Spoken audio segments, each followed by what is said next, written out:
How long does it take to buy a business and how many deals can you do in just a few years' time?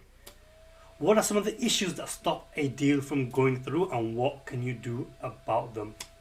How does deal making empower you to transform your life other than monetary gain? And can you do deals anywhere in the world, including places like Africa? Stay tuned to find out as we discuss all of these things with my guest, Coaston Ahumuza.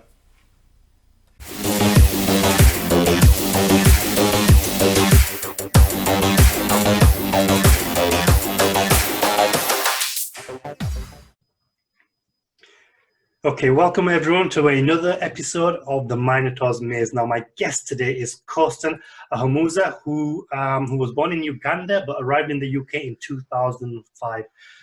Coaston has nearly 13 years experience in the accounting sector, which began with Benson Solvers before he opened his own accountancy firm. He then started his deal-making journey, whereby he bought a consultancy company and has recently completed a deal in Africa, which will be the topic of today's discussion. Coaston, thank you for joining us here today. Oh, thanks for having me. It's great to be on your show.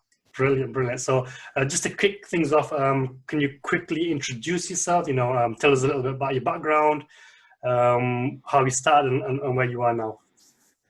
Yeah. So, well, like you've said, came here in 2005. I believe that for the listeners, most of the listeners will be in the UK or maybe in the West. So, I will edit out the Ugandan story.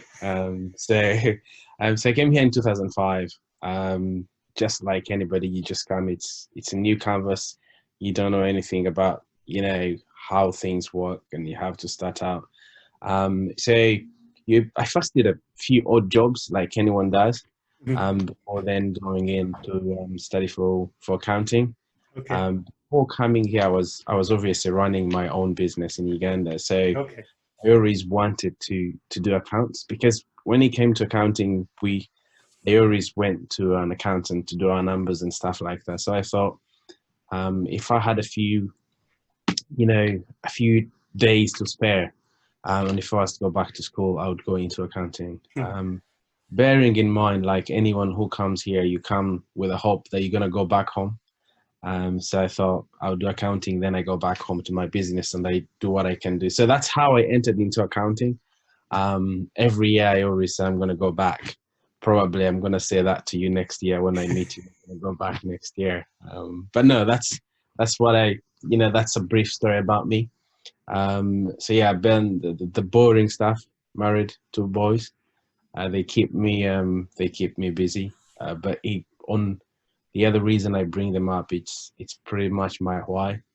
You get up every day to just you work your socks off to make sure you give them a good life, and you pass on what your parents gave you. You also try to do a better job. So yeah, that's pretty much personal and my professional life. Obviously, after joining accounting, never went back to Uganda. And started, looking for small companies, and from Benson Solvers, where I was working in the partnership, and then the partner at the time I had, and it was always in a small business space.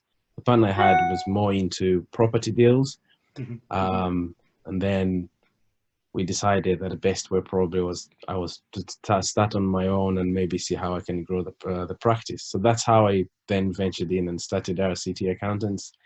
And then so I cracked on with that until I became a deal maker. Okay, so in terms of the deal making then, was this something that you always wanted to do, or did you come across something which turned your attention towards it? How did you really get started in deal making? I started deal making because I was getting into trouble.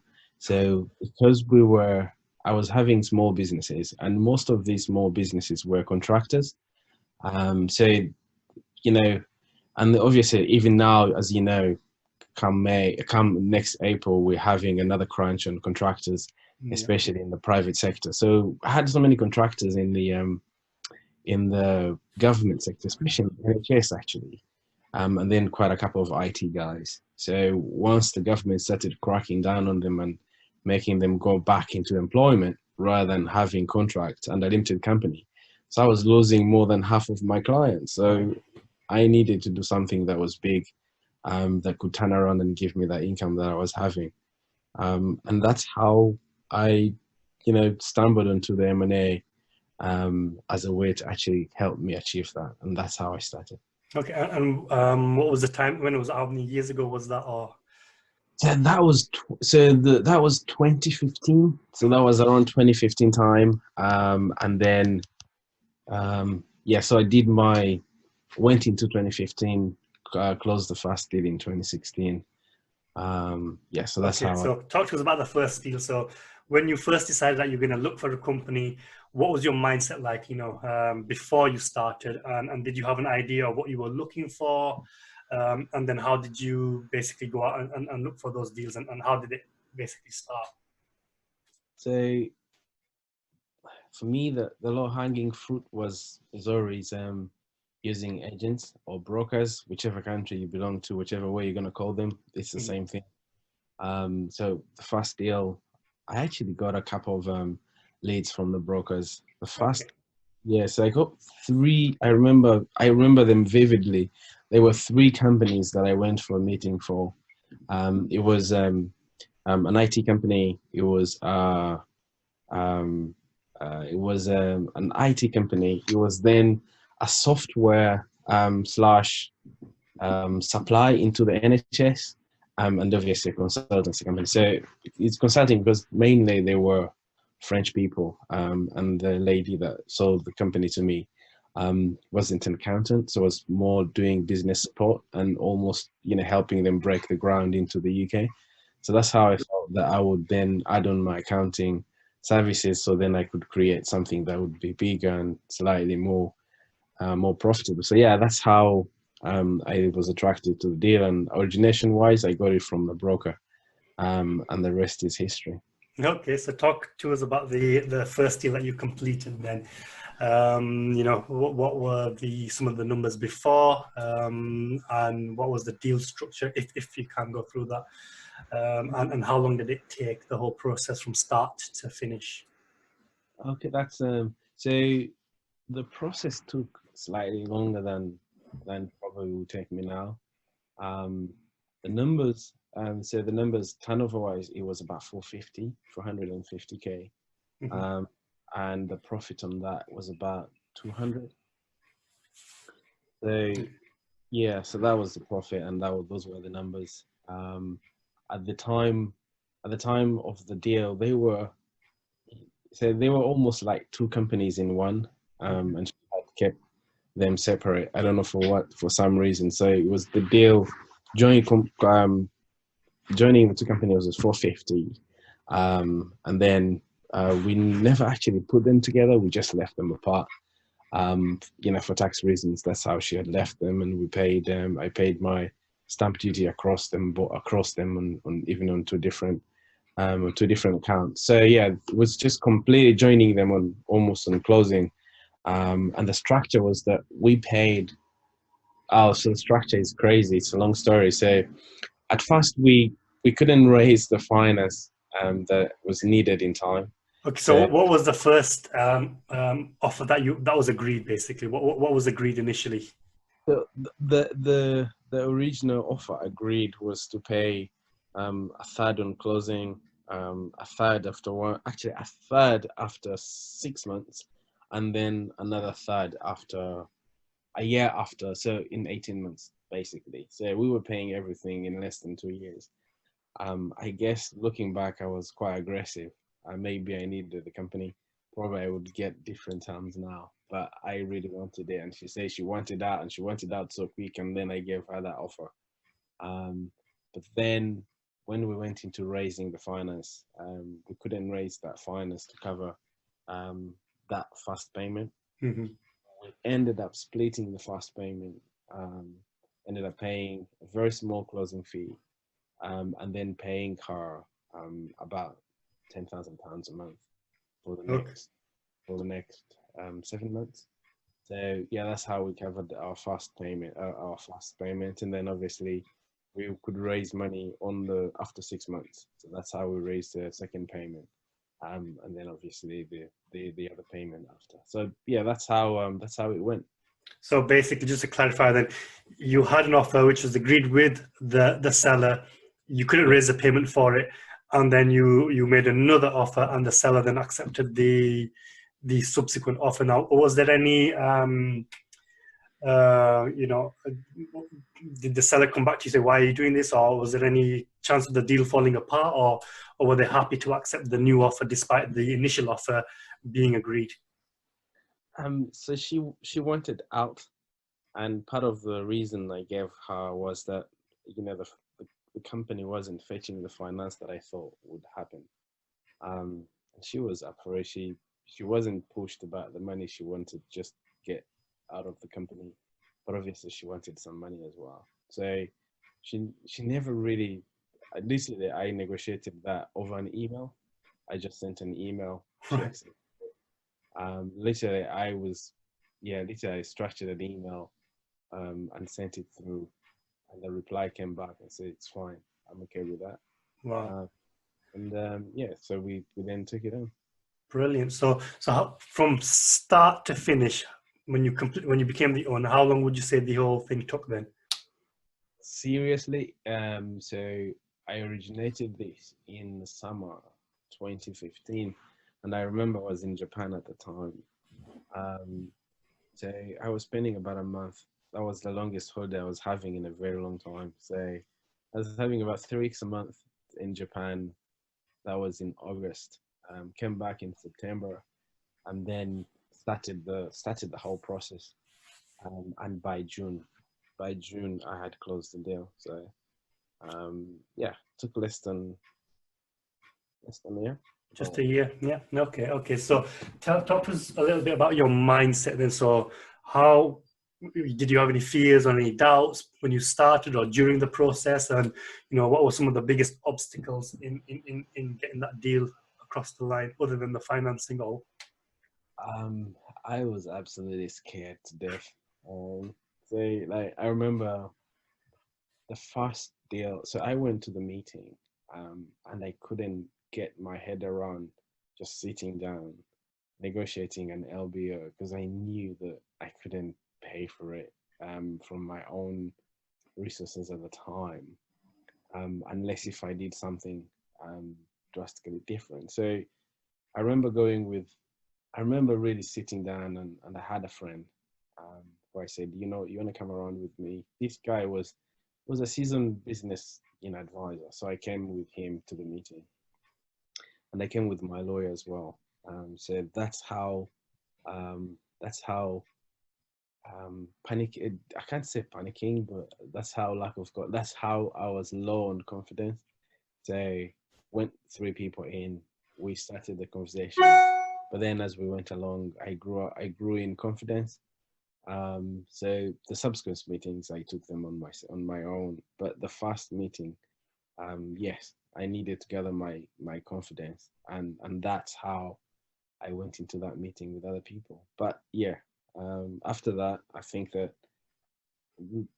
getting the numbers in and looking at how things would work, and then I got a couple of offers on finance. Then I started gaining more confidence on that. So yeah, that's I don't know whether I've answered your question, but yeah. yeah, that's fine. Okay. So um, other than the financing, then were there any other major obstacles that maybe stopped the deal or stalled it or dragged it longer than it should have, or anything like that? No, I don't think it's not. It's other than the actually the financing was the problem. Not so if it wasn't the financing, actually, the deal could have been closed in 3 4 months. Okay, so no issues with any of the lawyers or the accountants doing the due diligence, and it was just literally agreeing the deal with the other side, seller, getting the financing and closing. Absolutely. So I think when I came in, obviously I had to first establish a number of people that could give me the finance. Say, I started the old school way, going to my first of all, I back with Barclays. So went to Barclays, putting a meeting up with Barclays, it took a couple of weeks. Got into the meeting. By the time I put in my plan and everything I wanted to do, they're like, no, we're not gonna do that. I went to NatWest, and I tried to use I think it's called the enterprise scheme. That didn't work. So yeah, so I had a long drag on looking for the finance. So that is why it took so long. But had I been, yeah, obviously everything comes with experience. Now you know that the high street is less likely to give you money on an LBO. So you have other lenders where you're gonna go fast. It's gonna be slightly expensive, but you know that you have a chance of closing the deal faster than you going on the high street. So yeah, to me obviously the lawyers have their own delays, because that took in about a month and a half, for them to to, even when everything was agreed, everything was in play. It took about a month and a half, just literally going through the legals, back and forth, and yeah. So yeah, it never really had the chance of not going through. I never really felt at any time that it wasn't going to go through after we got the finance sorted. So apart from the finance, I never found any problem. We had built a good relationship, and it was quite strong to the extent that I changed the structure twice or three times, Wow. and she Okay. was happy with it. Yeah. Okay. Okay. So it wasn't just once; you changed it two, three times, and you still got the deal through. So is that all about the relationship that you built in? So how would you say you were successful with that deal despite changing the structure? So it's interesting. We had built a relationship that was really good, to the extent that I hired two employees before I signed the deal. Wow. Okay. I was, yeah. So any employee that could be hired before I even go in, I would be the one to make the decision. So in her head, I was the owner of the business. 4 months before I got the keys. Right. Uh, so I remember that the longest, yeah. So that I hired one guy to go in, who would be the GM, and she agreed to work with him and pay him as I sort out the finance stuff. So I had already a GM who would give me the information that I need even before I bought the business. So that's how close a relationship I had built with a lady. And then yeah, so then we had, and one of the long-serving employees never knew that she was sailing, and she wanted to go away. So we had to hire another employee to replace her. And then at that time, my GM and me interviewed the lady, um, and the seller didn't want anything to do with that. So in her mind, whatever we did, we had the business, and that's why it never really had any problem to see the deal not close. Brilliant. And how's that business going for you now? Obviously, you've owned it for a couple of years, 2, 3 years now. Is it Yeah, growing? What have you? How much time are you spending in that business yourself? Have you made hires? we've made hires. We've also fired some, which Right. is which is never ideal. Hmm. But you gotta do what you gotta do. Um, we changing the business slightly from what it used to be. Um, it used to be highly geared on the French people. Obviously, we've had Brexit, so that will have an effect, on people coming in and trying to do what they used to do. Um, but on the whole, happy with it, and I would be excited to see how we can take it on a new road. So it's good. But in terms of working in, actually, I got another GM last month, and probably the GM is going to take over from me. So maybe I'm going to be working less than 10 hours a month in that, because I will then want to put my effort on something different. Brilliant. Okay, so you've done your first deal, and how many deals have you done now altogether? And can you talk to some of them before we move on to the deal in Africa? Yeah, well, um, I've done. I've then added onto. I've added onto that one with another another small business consulting. I've then added on. I've then gone into childcare. Um, done 2 deals in childcare, and later now combined them together. So yeah, so I've done childcare, and business consulting and accounting. So yeah, that's what I've done in the UK. What I've done in the UK, which probably will be too early to talk about the numbers. No, I can actually talk about the numbers, but they're crazy. So Can we've I done. just say the voice has gone down low a little bit? Can you? Okay, can you? Is that better? That's better now. Yeah, yeah. Oh, that's cool.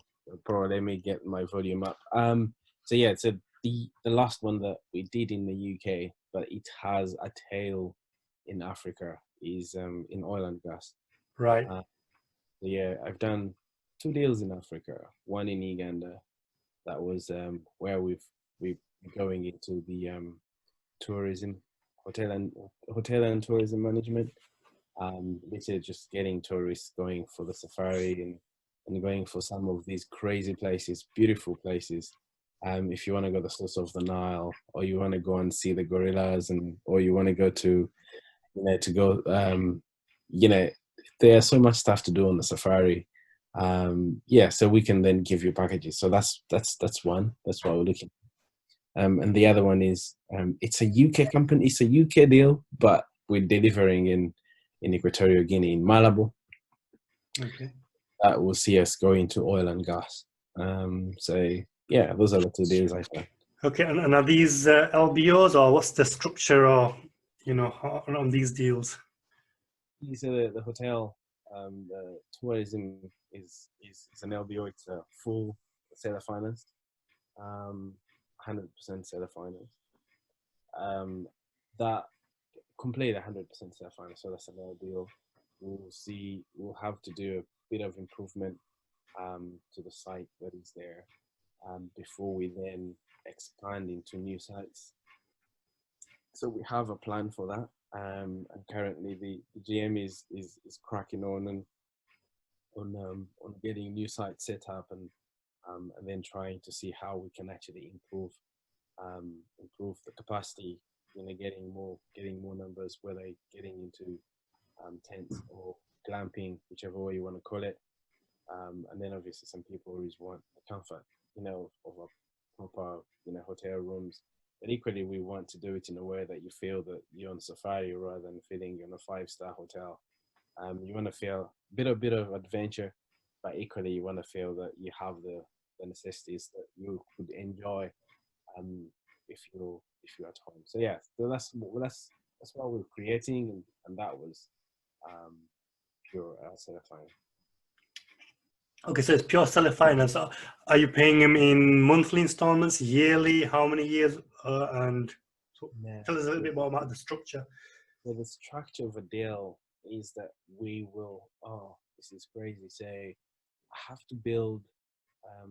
The guy who sold me the the business and the site, which is on Lake Bunyonyi, very beautiful. I think you've seen a few pictures on my Facebook. Yeah. The guy, I have to build a house for his second wife. So I know this is gonna raise so many eyebrows and all that nonsense. But yes, I will have to build a house for the second wife. It doesn't cost a lot. Build that, and he is also looking to so then another payment after 1 year. And the other what we've also agreed is to see that we can increase the profitability. So then he still has a small share, which he wants to get out completely by year 3. So that's the structure of the deal. Okay, brilliant. Okay, so talk to us then about, obviously you've done your first deal. Obviously you're now a lot more confident, but do you still go through fears and doubts, or obstacles? Or what were some of the obstacles in these other deals that you did? And how long did they take as well? So the first one took almost a year. How long are they taking you now to do? No, so from originating the deal, so the fastest I've done one is 3 months. 2 months? 3. 3 months. Wow. Okay. I was gutted I was going to do it in 1 week. Wow. Okay, so talk to us about that one. I originated the deal. It was a little bit of a failing company, but everything was there. It needed very small work, and the seller wanted to go out in 1 week. So if I didn't go to San Diego, I would have closed. I would have originated it on a Monday. So I originated the deal on a Monday, and I went to meet the lady on a Wednesday. No, I originated the deal on a Monday, got accounts on a Tuesday, arranged the meeting on a Thursday, and I would have got the keys for the business on a Friday. But on the Friday, I agreed the final price on Heathrow Airport going to San Diego. That meant I couldn't get the keys. Um, that's how I failed to do it in 1 week, because then I would have taken control of the business on Friday, and then start running it. And then we could do anything after that. We could do all the legals and everything after that Friday. But that didn't happen. So what type of business was this one? What industry? Childcare. Childcare? Childcare. Okay, sorry. Yeah, yeah. Okay, okay. That's a nursery. They when I came back, then obviously we had an operation agreement fast sent through, and then this is where the problems then started coming in with her lawyer, trying to really get the deal out. And actually, he managed to do that. He managed to confuse the seller and say, "Oh, this is no good for you." It was ridiculous price that we had agreed. It was a really, really, really good price. So we ended up going back to the seller, increased the price a little bit, and then originally it was zero money down, and then pay until we actually changed the contracts with Coaston. So which means we would have taken control of the business, take care of all the expenses, and that also means the revenue. And then within 3 months, we'd have to pay her all the money that she wanted. So we went ahead and obviously we did that, but because of the lawyer bringing a little bit of confusion, we had to pay a small amount at closing, and then paying the rest of the money once the Ofsted had come to do the inspection. So yeah. Brilliant, brilliant. And some of the other deals, so that took 3 months. How long did the other deals take? Just about five, five, and then another, the other one, which is really crazy actually, to originated the deal on the 20th of December, and we signed on. When did we sign? We signed last month on 15th, 16th, 14th. So yeah, so that took less than 4 months, but it has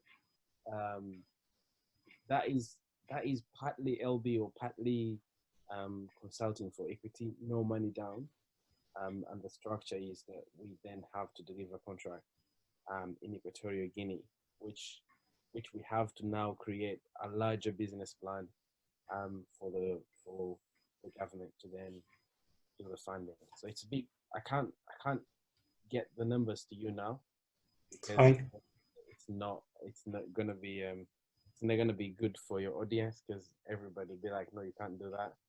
But yeah, it's such a mega deal that we'll be doing, and it was about just building the rapport with the guy, the owner of the company. We will take a controlling stake.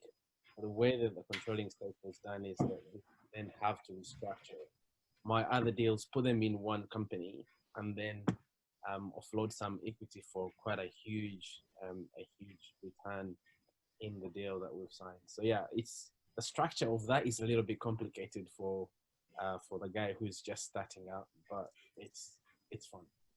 Okay, brilliant. Okay, so tell me then a little bit about your plans for the future then over the next 5-10 years. Obviously, you've mastered the skill of buying businesses. What are you planning to do with it now? I That's a good question. So I was asking myself the same question yesterday. Okay. What do I need to do? Obviously, it's not like I don't know what to do, but I think the reason I say what am I going to do is that knowing what is available, and knowing the scale of how a business can grow, then it becomes scary to try and look ahead in 10 years and say, what can I limit myself in doing, or what can I actually then get excited in doing? So I have to rewrite my business plan really. So that's the scary bit. I have to rewrite my business plan, rewrite my goals, because what I thought I would never achieve. Now I can see it can be done, and it can be done. I wouldn't say with ease, but it can be done in a system that I understand. So that makes me excited. Uh, So tell me, let me go back there. So you're saying what you thought couldn't be done now can be achieved. So explain to me a little bit more about that. What didn't you think was not achievable but now is? so obviously there is I don't know whether you've heard about. So when I was starting out in business, I went out to just get a decent income. So that was always my focus. So like, okay, if I get a decent income, I'm happy. I can retire and die well. Um, but now I say that, well, a decent income is not what I'm going to live for. So it's more like, what can I help create? So what movement can I help create, or what story can I be part of, um, to leave a legacy which is bigger than what I thought I could leave. So that's what I mean by saying what I thought could be achieved. So it's no longer about, can I earn a decent wage? Can I earn a decent income in a year? Yeah, that's okay. That one I can do. Then it becomes a story beyond my earning my breakfast, lunch, and dinner. But it just becomes a story of, you know, how much can I use, what can I use, or what can I do to help other people, and in which way do I want to come into that state. So that's how my business plan probably then will change, and then that means my story will also change. Yeah. Okay. So do you currently have any causes that you're passionate about that you want to use your business to help? So, when you say you want to help people, in what way do you want to help people? What do you want to achieve as your mission? Yeah, as you just described it. So partly, one of the, and I know that small businesses really struggle, um, and the stats. Very many of them fail, and you also know that you've been to many meetings, I'm sure, and you've seen the behavior, not necessarily the behavior, but the lack of knowledge of small businesses to actually understand that they could grow, Mhm. uh, by actually helping other people who are going to shut down the businesses. So that's one way of saying, actually, I have so many clients. I could turn around and say, look, actually, rather than you keep discussing with me A, B, C, D, you could come and discuss with me more growth plans rather than saying, how can I save on tax? So, I could change the whole language. I could change the whole way of thinking. And would I be able to do that? Obviously, then that's my homework now. How can I do that, and how can I help people do that? Okay, okay. So I think earlier you touched on your why, being your children. Is that all this is about, or do you have a bigger why? So tell me a little bit more about your mindset in terms of why you're going for it now, basically. Yeah, so obviously when I was starting out, my children were my family was always my why. Um, it still remains. I still need to have more time with the boys, but also a time comes when the boys want have more time by themselves away from you. You have to also admit that, at that stage you also step back and give them that freedom to go and create their own stories. But then at the time when they create their own stories, I believe that my why will be to, kind of craft my story as a living example that, somebody who thought they can't achieve something could actually go out and achieve something. So even if I could help one person, two people, three people, that is a reason worth living. Brilliant. Okay. And so are you still just using brokers to originate deals, or do you have any different methods, or what's the best practices to originate deals? That has always been my number one, and that will always be my number one. Um, when I stop going to brokers, probably then I'm gonna go looking for other low hanging fruits wherever they will be. But I think that I think brokers are really a good source if you know how to use them. So I always say to those who say that the brokers are not really giving them deals, I guess they haven't known how to use them. Um, and yeah, so you can get hundreds of deals coming into the year. Okay. And what is the range in terms of revenue of the focus of your businesses? Do you have a range, or are you going to look at bigger deals? What are you currently focusing on, or what would you like to focus on in the future? Um, that is a really good question. So I've been changing my mind on the size that we're probably going to look at. So I'm almost going to be out of the market for the next 2 years to just concentrate on what I have and make sure that I deliver on some of the mandates that we have, especially on our African story. And if we are creating bigger value there, then probably if we get the returns back, we could then look at a slightly different portfolio of companies. So yeah, definitely the size will change. So what in terms of numbers, what are you currently looking at? Is it 1 to 5 million? Is it 1 to 10 million, or what? At the moment, I've been still looking at less than five. Less Uh, than 5. been looking at less than five, but probably when after I come back into the market, then probably we're looking at more than five. Okay.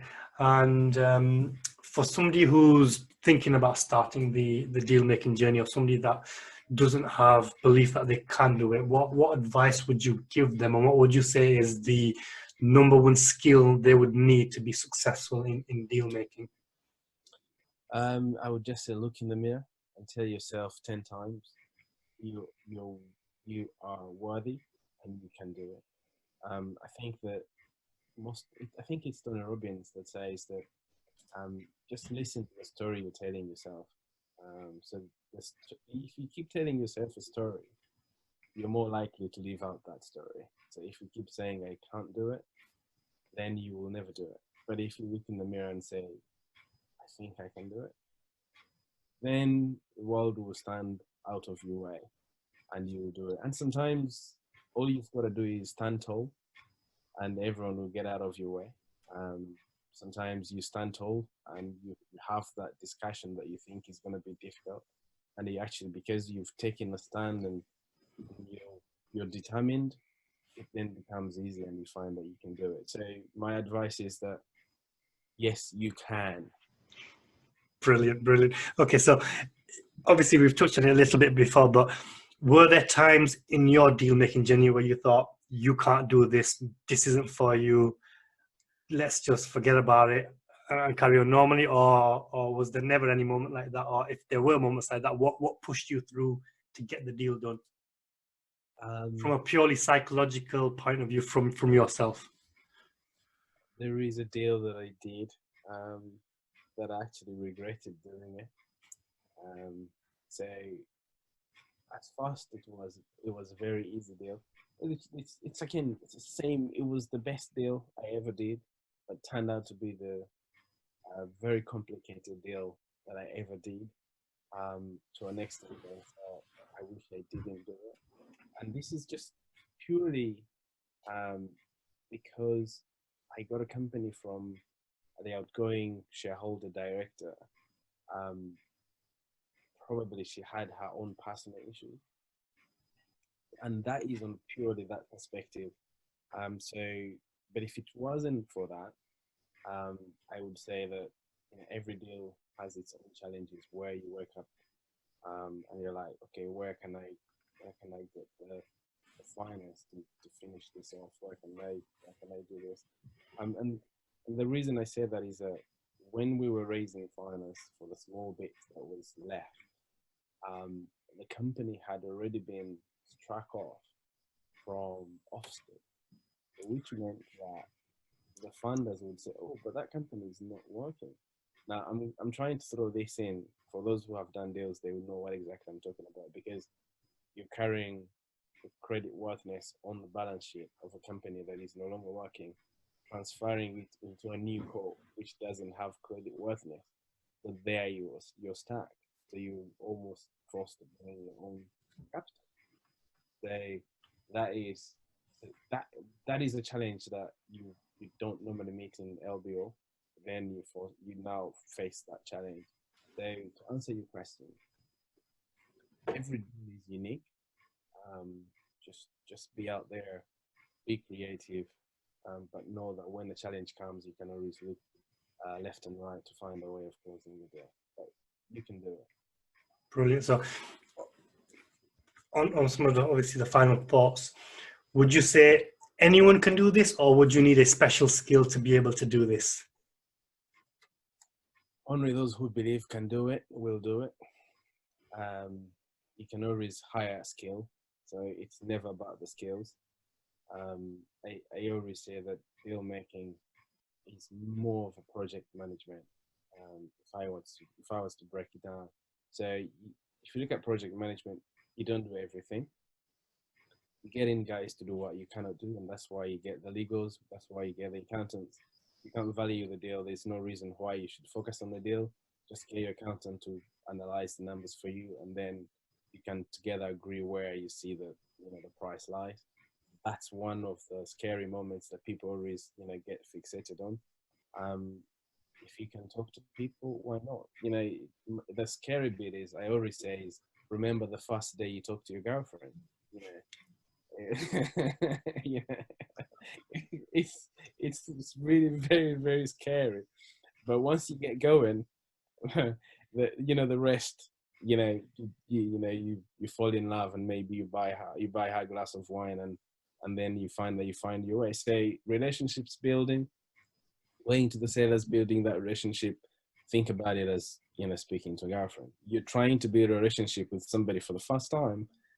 Just gotta listen and understand what they're coming from and why they're selling their businesses, and that's the most important thing. The rest you can just get all the skills that you need from outside. So relationship building is the number one. Definitely. Especially in the small business market, it is the number one thing. It is the number one skill set that you need. If you can talk to anyone, you can buy a business. If you can't talk to anyone, then that's a problem. Okay, so you've touched on a little bit there, but so are you working by yourself then, or do you have business partners when you're doing the deal making, other than the accountants and the lawyers doing the due diligence? Are you doing this by yourself, or are you working with other people as partners? As the deals get bigger, um, you tend to find that you need some partners to work with. But for the small deals, I've been doing things by myself. And obviously, you know that I think I've got a couple of deals lined up to just put in procs. So that's probably something I can now do. But because the, in reality, it's just I've been doing these deals on myself. I've been owning all of them myself. Um, I wouldn't say that's getting boring, because it's not, but it's getting, how can I put it? Um, you, I have teams, obviously, I have teams with people, and I can get, we're also building an M&A team that we can then look at deals in different perspective and analyze them. But I would say the bigger they get, maybe you then need a team. But you're first, you're second, you might not need a team. But if you can't build that growth, you can't grow the business, then you need a team. You need people to look at those businesses day in, day out. So that because it's one thing to buy a business, but then the work would have just begun. It's the growth that then matter, and that is why that's why you then need a team to know what you're doing, what you're up to, and you can then work together day in, day out to make sure that that plan is delivered. Brilliant. So just one final question for those that are looking for or looking to start. What advice would you give them in terms of what type of deal should they be looking for to get started, basically? I would say that look for something that you understand, because you're not going to grow something you don't understand. Look at a business that you can from day one know that, you know, this is how we make money, and things that people never really think about. Ask yourself a question: that if the GM was to quit before you get another GM, what would happen to the business? That is why you need a business that you understand. For the starters, that is. If you've done it and done it again, it's easy to then drive through and get another person. But for the starters, please get a business that you understand. Excellent. So I've got no more questions. So do you have any final thoughts or any last words before we... No, well, first of all, thank you very much for having me. I know that probably you're building an audience, and you'll be telling, you know, and people will be hearing about, you know, the story. And to those who are hearing the story, I just wanted to repeat it again. You can do it. If you just put your heads to it, you know, you can do it. Just have the confidence in yourself and just do it. Brilliant. Well, that was definitely interesting. So thank you for coming here, Coaston. Definitely an interesting story, and I'm absolutely looking forward to see where you go, because you know, your story is definitely exciting, especially with the deals in Africa. So once again, thank you for coming on and telling us your story. No worries. Thanks for having me. Brilliant. So that's all for today, guys. On this episode, I will see you on another episode at another day. Thank you. Bye-bye.